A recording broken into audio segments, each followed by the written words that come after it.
Machiavelli was a Florentine official who saw power at close range. He negotiated with princes, watched wars, and when his side fell, he wrote The Prince. Many say the book teaches cruelty. It does not. It teaches clear sight. The lesson is simple. The world moves by causes, not wishes. If you want order, act in ways that fit how people really behave. That matters to anyone who takes over what others built before. Once a city in his day, now a team or a project. The question is the same. How do you guide a place that already has habits, loyalties, and a memory of the past? Keep two words in mind. Virtù is the ability to act, to decide, to pick the right moment, to change shape when the ground shifts. Fortuna is luck and the current of events. You cannot stop the river, but you can build banks before it floods. The book is not against morals, it is against daydreams. Judge by results that keep people safe and hold the order together. There are several roads to power. Some rise by their own arms and ability, the hardest start and the safest future.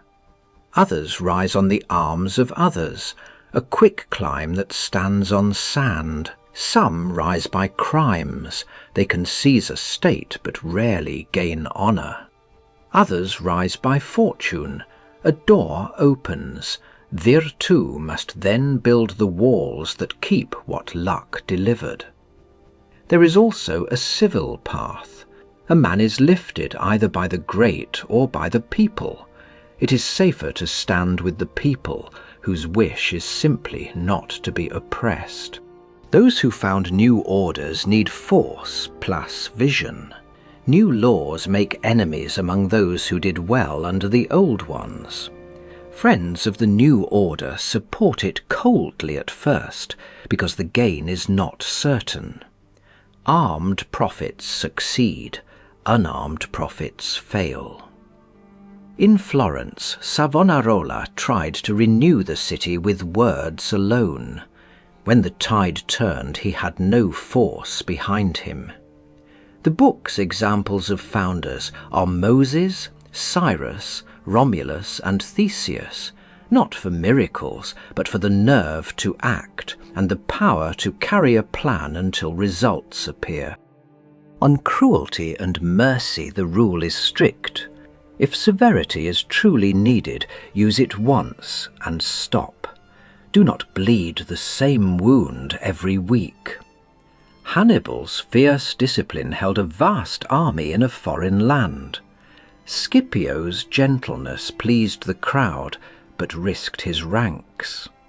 The lesson is not be cruel, but do not let kindness sink the ship. On liberality, be sparing day to day, so you do not need heavy taxes.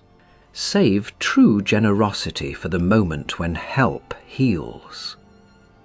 On keeping faith, a ruler must know how to fight as lion and as fox, force against wolves, craft against traps.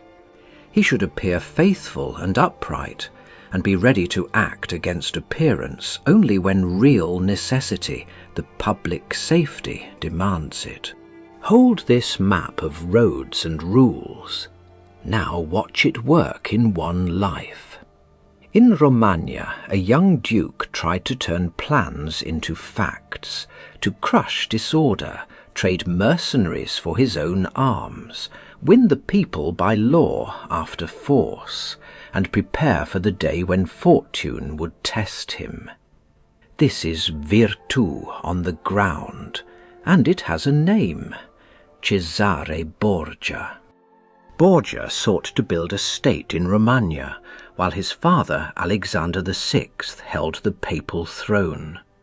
At first he leaned on foreign help and hired captains, French power to open doors, the companies of Orsini and Vitelli to enter cities that were wild and divided. Then he did the hard work that makes a state solid. To crush chaos quickly, he sent Ramiro de Orco with wide powers. Order returned, but the roughness bred hate. Borgia staged a public break. Ramiro was executed in Cesena, and a civil court was set over the province. The message was clear. The harshness had a purpose, and that purpose was finished. Now law would rule. Next he cut the route of dependence. At Sinigalia he trapped Orsini and Vitelli and removed them, then began to raise his own arms and set loyal governors over towns. Roads were kept, justice worked, taxes were firm but knowable.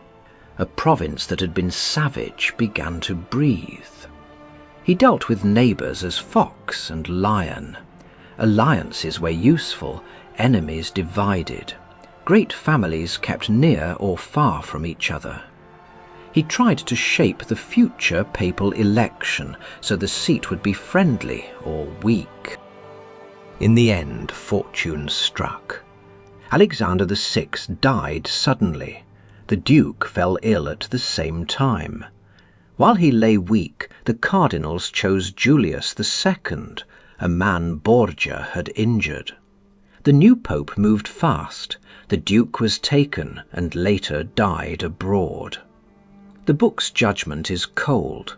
In Romagna the Duke did almost everything prudence could teach: quick force, then law, break mercenaries, build one's own arms, win the people with order, prepare for succession. His only failure was to be ill at the hour he needed strength. The lesson is plain: build while the sky is clear, and build so one fallen pillar does not bring down the roof.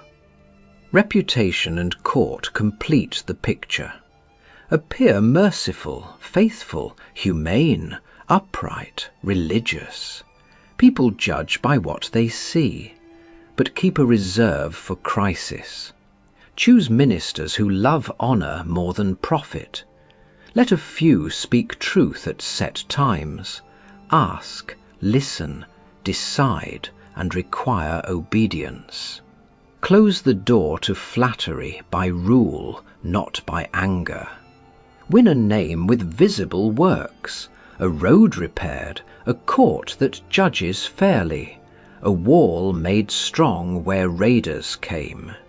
And in quiet years study war. Read histories, know your ground, train officers by merit, and keep the army lean and awake. A city that has tasted liberty does not forget it. To hold a true republic there are 3 ways: destroy it, reside in it, or let it keep its laws and taxes under a small ruling group bound to you.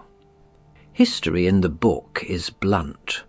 The Spartans set up friendly oligarchies in Athens and Thebes, and soon lost both. The Romans erased Capua, Carthage, and Numantia, and never feared them again.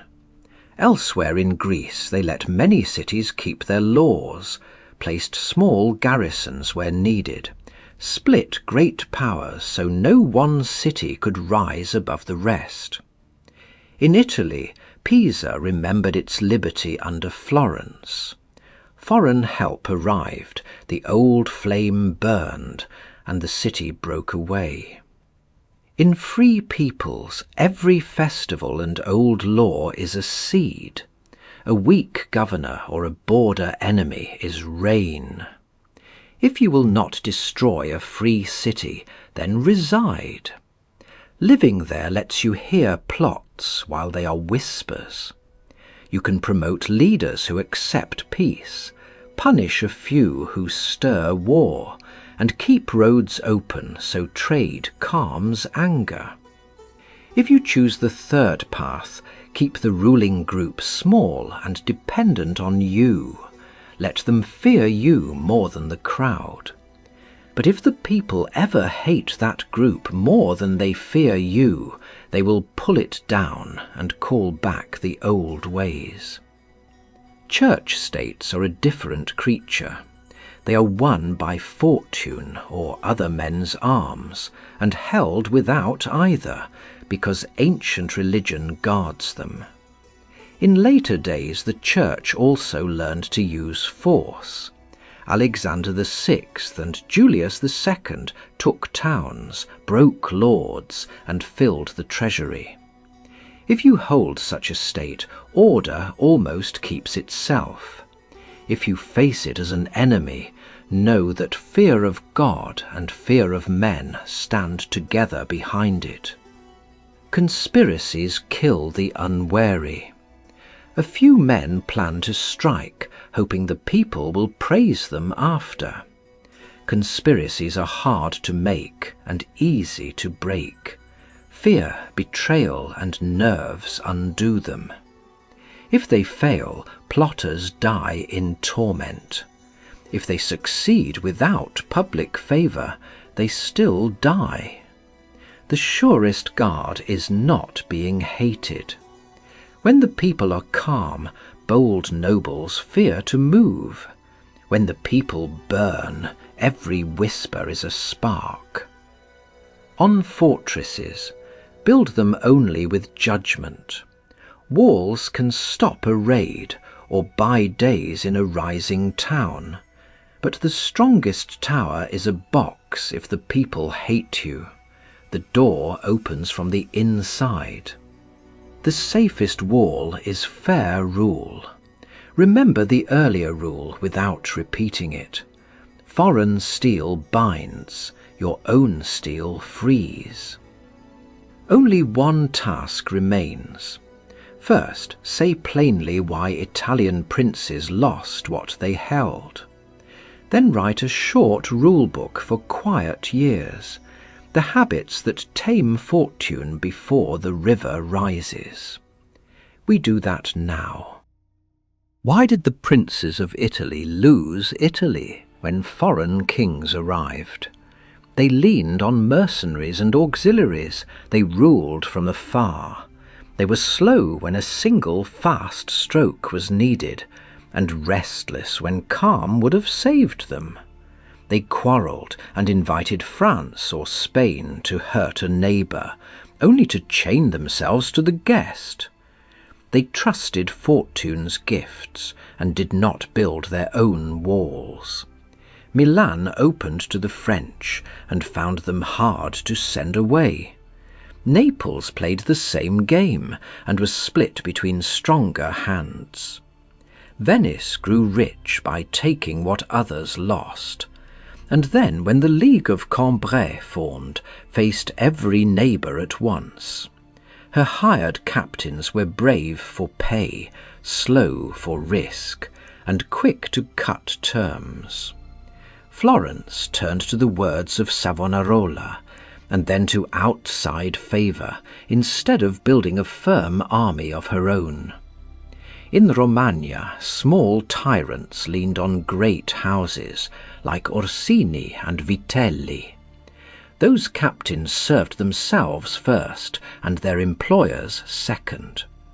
Everywhere the same mistake appears. Princes tried to stand on borrowed legs. Add the second mistake, ruling at a distance. Kings of France took Lombardy more than once, and lost it because they did not reside, did not see small disorders in time, and let allies manage the cure until it was late. Add the third, cutting little and often. When fear is served in spoons, it ripens into hatred. A single necessary cut, done early and explained, ends pain. 100 pinpricks call for revenge. Add the fourth, arms without study. Swiss pikes and Spanish foot changed the field. Italian lords kept the parade, but lost the fight. They loved the tower more than the town, and when the people opened the gates, the tower was a box. From these losses comes the last lesson. Fortune will lift a man once, not forever. Virtù must build what luck delivers. If you gain a state by favour, your work begins the next morning. Here is a short rule book for quiet years. Live among the people you govern. Settle small quarrels before they grow. If harshness is needed, use it once and stop. Return at once to law and pay.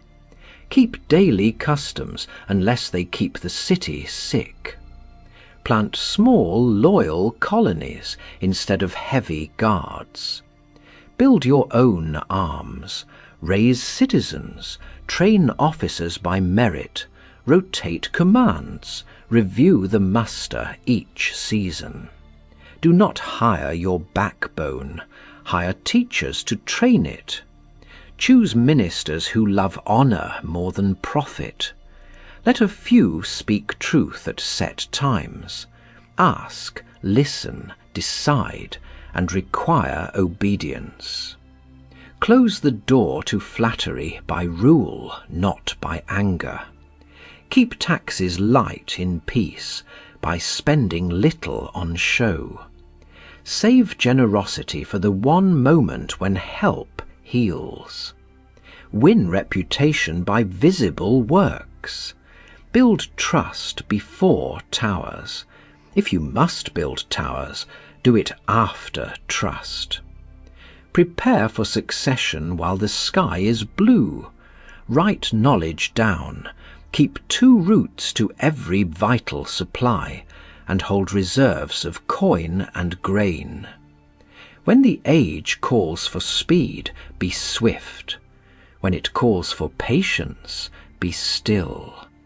This is the road of the prince, not a hymn to cruelty or trickery, but a manual for clear sight and clean action in a crowded world. If you want a first step today, make it small and real. Write the one place where you lean on borrowed strength, on a captain for hire, on the favour of a greater house, on a promise you did not earn. Begin to replace it with your own force. Train a squad, learn a craft, settle a law, open a second path. That is Virtù in motion. And if Fortune comes tomorrow, she will find you ready.